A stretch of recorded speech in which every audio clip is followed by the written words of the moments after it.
Welcome back mga kaaldab. Ito na naman po ang inyong lingkod, si Mr. Destiny. At syempre magbibigay na naman tayo ng update kina Alden at kay Main Polkerson. Nakakatuwa po ang mga nagiging komento ngayon, no? Umaayon at pumapabor naman po talaga para po sa atin. Kaya nga sabi ko sa mga mami, sa mga tita, sa mga senyor, ang dami pong nagko-komento pero si Mengay pa rin po ang panalo.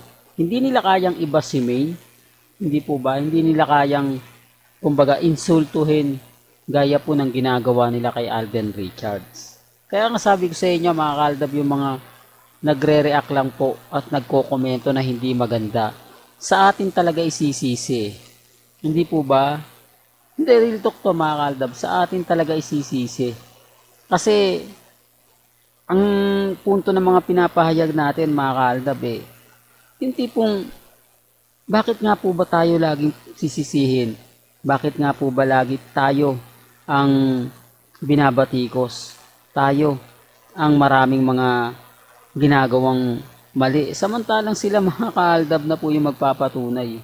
Sila na po ang makapagsasabi kung ano nga po ba talaga yung nagaganap at kung ano na nga po ba talaga yung nangyayari. Hindi po ba? Hindi, real talk to mga kaaldab. Nagulat na lang nga po ako mga kaaldab doon sa mga taong kumbaga naiinis, galit na galit, lalo na nga po kapag ako na nagbibigay ng balita, kung ano-ano na nga po yung mga sinasabi, yung may mga bagay-bagay pa na mararamdaman mo, mababasa mo, na bakit ganito, bakit ganon. Hindi po ba? Yung tipong hindi mo mas maiintindihan, hindi mo mauunawaan kung ano nga po ba talaga yung mga nagaganap at nangyayari. Hindi po ba? Sinasabi ko lang po ito mga kaaldab para lang po malinaw.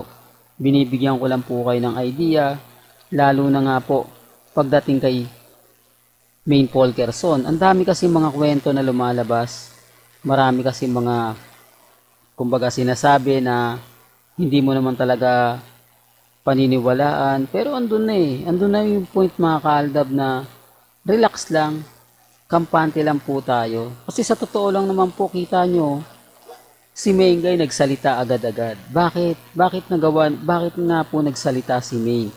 Kasi nga po, marami talagang nambabash kay Alden. Ito yung mga bitter kay Alden na sinasamantala nila yung kaguluhan. Sinasamantala nila na hindi naman pala nanligaw si Alden sa kanya eh. Hindi naman pala nagkaroon ng relasyon ng dalawa. Pero bakit galit na galit? Bakit ganito? Bakit ganyan yung sinasabi nila sa social media na sila Mengay, si Alden, may relasyon? Mga bagay-bagay po na talagang pinag-uusapan at pinagpepiestahan. Kaya nga po ako na lang pong kaya na lang po nagulat ako dun sa mga kumakalat na tayo na naman po ang may sala. Kawawa naman po tayo mga kaaldab, no? Porket nag-react ng ganon ang isisisi nila, Aldab Nation daw po yung may gawa. Sa palagay nyo, ibabas po ba natin si Alden? Ibabas po ba natin si Main? Kung ganyan pong ginagawa natin kila Main at kay Alden, sa tingin nyo, babatiin pa po ba tayo ng 10th year anniversary? Pagbibigyan pa po ba tayo ng importansya? Kung lagi natin silang binabanatan? Kung lagi natin silang sinisisi? Kung lagi po natin silang sinasabihan ng mga masasakit, maanghang na salita? Sa tingin nyo, hindi, real talk to mga kaaldab, sa palagay nyo. For the record lang po mga kaaldab, wala pong ginagawa ang fandom para po pasakitan o saktan sila Mengay at si Alden. Hindi po ba? Kasi sabi ko nga po sa inyo mga kaaldab, bakit nga po ba ngayon lang to naglalabasan? Ano nga po ba yung senaryo at bakit ngayon to umiinit? Bakit kailangan ang Aldaban laging sisisihin nila? Bakit tayo lagi ang may kasalanan? Mga bagay-bagay po na hanggang ngayon nananatili pong kumbaga pinagpepiestahan at pinag-uusapan. Kaya nga sabi ko sa inyo, may kakampi po tayo sa mga mami, sa mga titas. Eto na po si Maine at si Alden. Kaya nga po relax na relax lang eh. Hindi po ba? Pansinin nyo, bakit hanggang ngayon single si Alden? Bakit hanggang ngayon, kumbaga, nananatiling wala, nananatiling, kumbaga, yung tipong wala man lang nalilink sa kanya. At ito pa po yung kagandahan, kaya po talaga totally nabash si Alden. Ang talagang, ang naninira po talaga rito mga kaaldab, number 1 na po yung cut din. Real talk to mga kaaldab, mga cut din po kayong may gawa. Kasi nag-effort nga po sila, di po ba? Halos binuhos nila kasi nga po, nawala po yung Katnil, nawala po yung Jadine, nawala po yung love team na malalaki. Kaya ang punto rito mga kaaldab, nung magsama po ang dalawa, ang balak po talaga ng mga Katden fans, gumawa ng bagong record. Yung talunin lahat. Talunin. Kumbaga, yung tipong lahat ng makikita nila, lahat ng pag-uusapan at tatatak po sa buong Pilipinas o buong mundo, eh yung cut din pa, yung cut din. Tatalunin nila yung Aldab, tatalunin nila yung Katnil, yung Jadine, lahat ng love team. At makakagawa na sila ng gustong-gusto nila. Kaya po nag-effort sila. Kaya nga po yung iba nagpa-print, yung iba gumawa ng tarpaulin, nagpagawa ng cup, nagpagawa ng t-shirt, pinondohan pa siya ng mga Team Canada, marami pa pong, kumbaga, nagbalita ng mga ganyan, halos karamihan nga po, talagang, kumbaga, umayon at pumabor para po sa fandom o sa fandom ng Katden.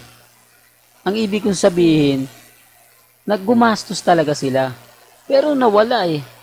Hindi po ba? Nawala. Andun yung point na, kumbaga, bumagsak na. Andun yung point na nawala na. Hindi po ba? Kaya nga nagulat na lang po ako mga kaaldab yung mga nababasa ko, naririnig eh. Na hindi natin ine-expect, na hindi natin, kumbaga, iniisip, pero naganap eh. Kaya nga sabi ko sa inyo mga kaaldab, ako kampante lang. Hindi po ba? Kahit ano mo naman po kasi yung gawin nila, wala eh. Hindi naman po talaga uubra. Kaya normal lang po na magagalit ang mga cut din. Dahil nga po sa mga ginawa ni Alden. Una sa lahat, yung mga sinabi niya na kumbaga tututok na lang siya sa mga nagaganap, tututok na lang siya sa mga nangyayari, pupokus na lang siya kina Alden at pupokus na lang siya sa goal niya, magbabike na lang siya. Wag nang ipilit yung hindi dapat ipilit. Di po ba? Mas marami silang nasaktan. Ikaw ba naman di masasaktan mga kaaldab na wala siyang karelasyon? Di po ba? Samantalang pinagpipilitan po ng mga Katden na lagi silang magkasama. Pinagpipilitan ng Katden na sila po yung totoong kumbaga magkasama at magkarelasyon. Nabasag sila na yun ang masakit kasi mga kaaldab na marami kang mga followers na umaasa sa'yo, sinasabi sa'yo, pero sa bandang huli wala naman nakikitang effort eh. O baka sabihin nyo, ganyan naman yung Aldab eh. Hindi po. Malaki po pagkakaiba. Kung titignan nyo yung mga galawan nila, kung titignan nyo yung mga kaganapan nila, gaya ngayon, pinagtanggol ni Mengay si Alden. Si Catherine ba, nagawa po ba ni Catherine na ipagtanggol si Alden? Noong mga panahong binabas siya? Hindi, real talk to. Hindi po ba? Hindi. Pero gaya ng sinabi ko, hindi po ako namimili. May kanya-kanya tayong opinyon at pananaw na nire-respeto naman po natin yan. Hanggang dito na lang po ang ating latest updates. Kaya kung gusto nyo pa po ng pinaka-latest at sariwang update, abay tumutok lang po kayo dito po sa channel ni Mr. Destiny para updated po kayo sa mga bago at sa mga latest na i-upload po natin maya-maya lang. Kaya kung bago ka lang sa channel na to at isa kang true-blooded Aldab Nation na nagmamahal kina Mengay at Isoy, tama po ang channel na pinuntahan mo, kaya consider na po kitang bagong subscriber. At huwag mong kalimutang i-share ang mga video po natin sa mga mamis, sa mga titas, at sa mga senyor. Hanggang sa muli, salamat po sa panonood at pakikinig.